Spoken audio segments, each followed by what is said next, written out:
Oke, hari ini kita pengen ngebahas tentang aplikasi Akulaku. Dan aplikasi Akulaku ini merupakan salah satu aplikasi raksasa yang hari ini banyak digunakan sama masyarakat Indonesia. Di samping limitnya yang lumayan besar ya, kalau untuk pay letternya itu dana cicilnya ya itu bisa sampai dengan 15 juta rupiah. Dan aplikasi Akulaku ini termasuk aplikasi senior ya, yang hari ini memang sudah memiliki legal standing hukum bahwasannya mereka terdaftar dan berizin di OJK. Nah, belakangan ini ada yang melaporkan kepada kita tentang debt collector lapangan dari Akulaku yang hari ini sudah melakukan kunjungan ke rumah debitur yang belum mampu melakukan pembayaran. Nah, kalau hanya sekedar kunjungan itu mah biasa aja ya keles, nggak ada masalah di situ ya. Kalau memang sudah ada uangnya silakan dibayar. Kalau belum ada jangan sampai dengan menjual barang-barang yang ada di rumah kalian.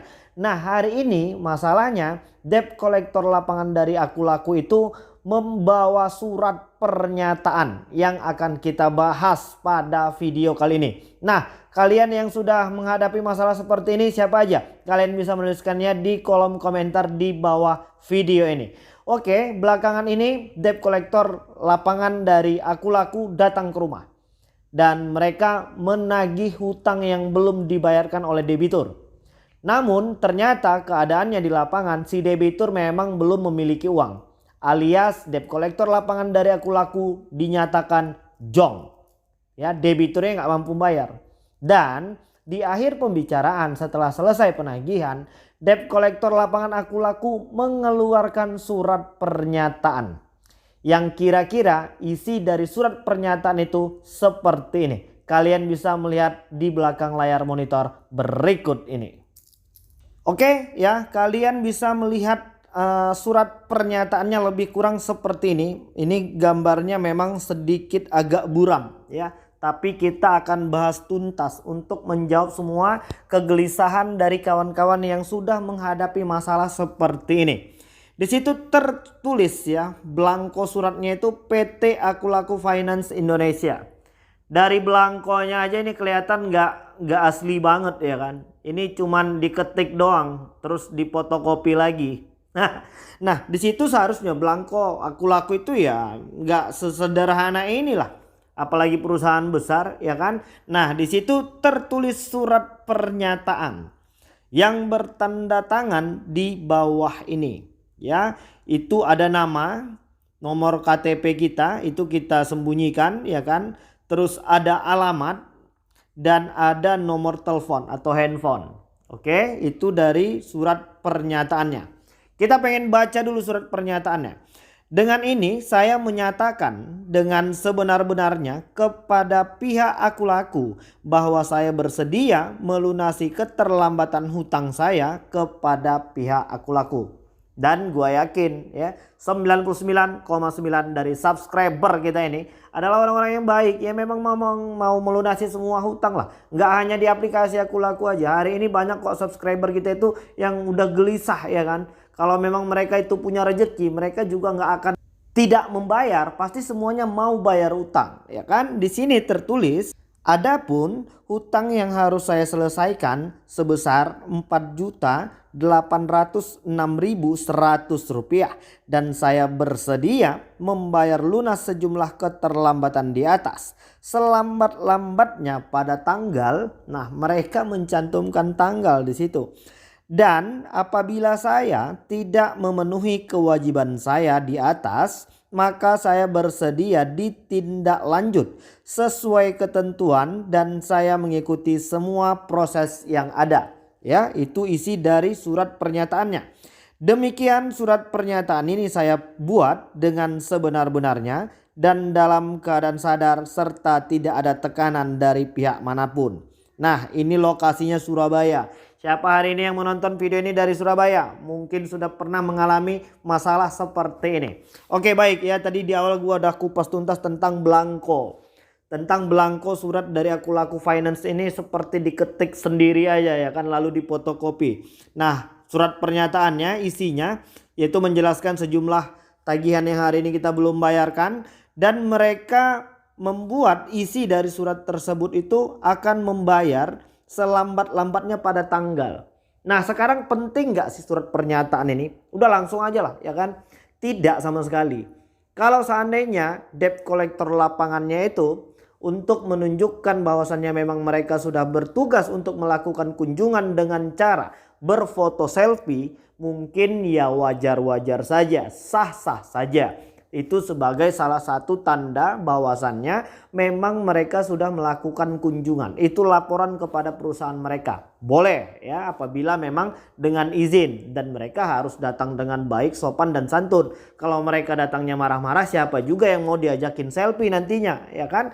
Terus terkait tentang surat pernyataan ini, yaitu lokasinya di Surabaya, bahwasannya mereka mengatakan serta tidak ada tekanan dari pihak manapun.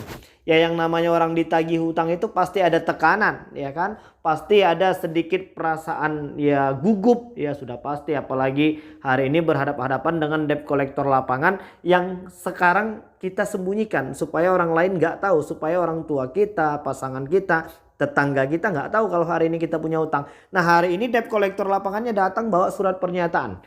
Ini yang jelas tidak penting dan kalian tidak perlu isi dan tanda tangan surat pernyataan ini. Fungsinya nggak jelas, ini sebagai apa surat pernyataan ini. Kalaupun ini sudah diisi, kalau memang kita belum punya uang mau bayar pakai apa. Dan kalian jangan mau ya. Kalian jangan mau menandatanganin surat pernyataan seperti ini. Ini tidak penting. Apalagi surat pernyataannya itu ya ditulis tangan, sepertinya ditulis di lokasi penagihan. Kalau memang mereka ini membawa surat pernyataan dari perusahaan, mereka itu harus sudah dengan rapi ya kan, tidak seperti ini tulisannya saja sedikit acak-acakan ini mah. Jadi nggak jelas ya, dan ini tidak usah difikirkan, jangan takut.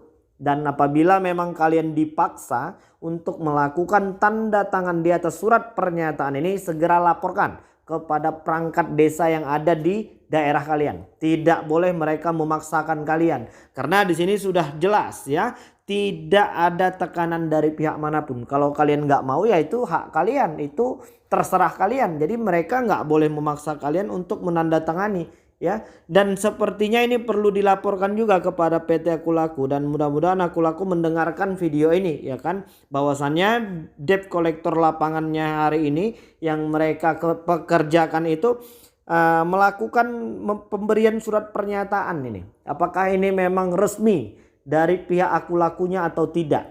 Dan apakah debt collector lapangan dari Akulaku ini sudah bersertifikasi atau tidak?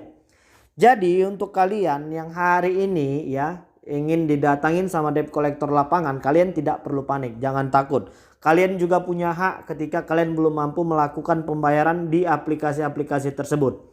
Misalnya kalian berhak tahu ID card pekerjaan dan kartu tanda pengenalnya.